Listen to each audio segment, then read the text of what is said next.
following Bobby Kennedy Jr. at a Donald Trump rally in Madison Square Garden. That's totally normal. Liz Cheney's out there with Kamala Harris. And there's Bobby Kennedy calling to protect women's sports at a Trump rally.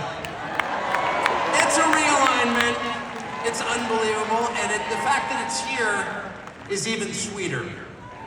Imagine if you're, and just pause for one moment. Imagine you're Donald Trump. You're from New York City. You become famous in New York City. You make the bouncer hangs his head in shame. He's embarrassed that he's working for the man trying to keep the most popular person out of the bar. And that's Donald Trump back in the city that produced him with no embarrassment at all in a room full of his friends. The stones that takes, the bravery that takes is incredible. Donald Trump's gonna win. Yes! He's gonna win. I know that that's true. Why is Donald Trump gonna win? The people he's about to defeat have no idea. And they're panicked. They have no idea why people like Donald Trump. And their first theory was, well, Donald Trump is evil, so half the country's evil also. And that's one of the reasons they spent the last 4 years trying to destroy the country, because they're mad at its voters for liking Donald Trump. How much easier would it have been just to pause for 20 minutes and ask yourself honestly in some silent place, why do people like Donald Trump? And if they had been honest enough to ask themselves that question, they would have come up with the two main reasons, and here's what they are. The first reason that people like Donald Trump is because he likes them. That's why. And it's real. Affection is something you can't fake. I don't care how many times Kamala Harris would tell me she loves me, I don't believe her. I saw her kiss her husband with a mask on. A mask on. That's her version of love. It's fake, it's not real. They spent 10 years telling you Trump is a hater. Do you feel that on him? No, you don't.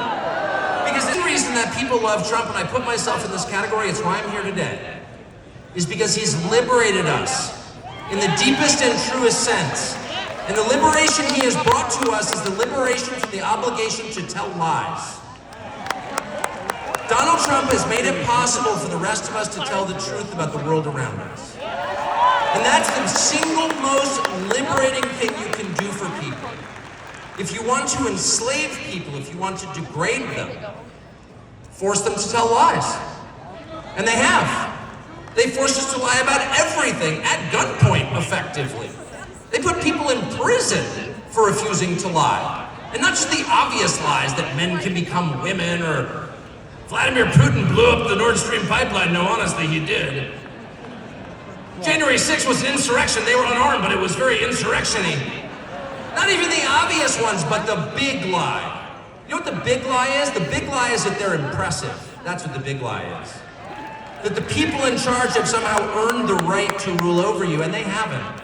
Pretty much every high school senior and college shorty girl in the country has come out finally saying, yeah, I am for Donald Trump, actually. And the entire country has realized there is nothing embarrassing about this.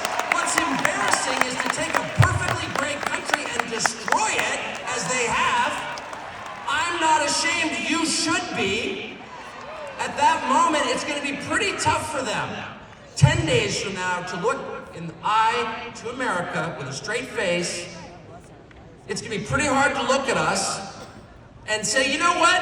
Kamala Harris, she got 85 million votes because she's just so impressive. As the first Samoan, Malaysian, low IQ, former California prosecutor ever to be elected president, it was just a groundswell of popular support. And anyone who thinks otherwise is just a freak or a criminal. At this stage of the game, after 9 years of listening to their lies and finding every single one of them totally false, no, it's not safe and effective, and no, she's not impressive. It's very hard for me to believe the rest of us are going to say, you know what, Joe Scarborough, you're right. You're right. She won fair and square because she's just so impressive. I don't think so. No. And to me, that is liberation. It's the freedom to say what's obviously true as a free man and not a slave. And I just want to say thank you, Donald Trump, for that.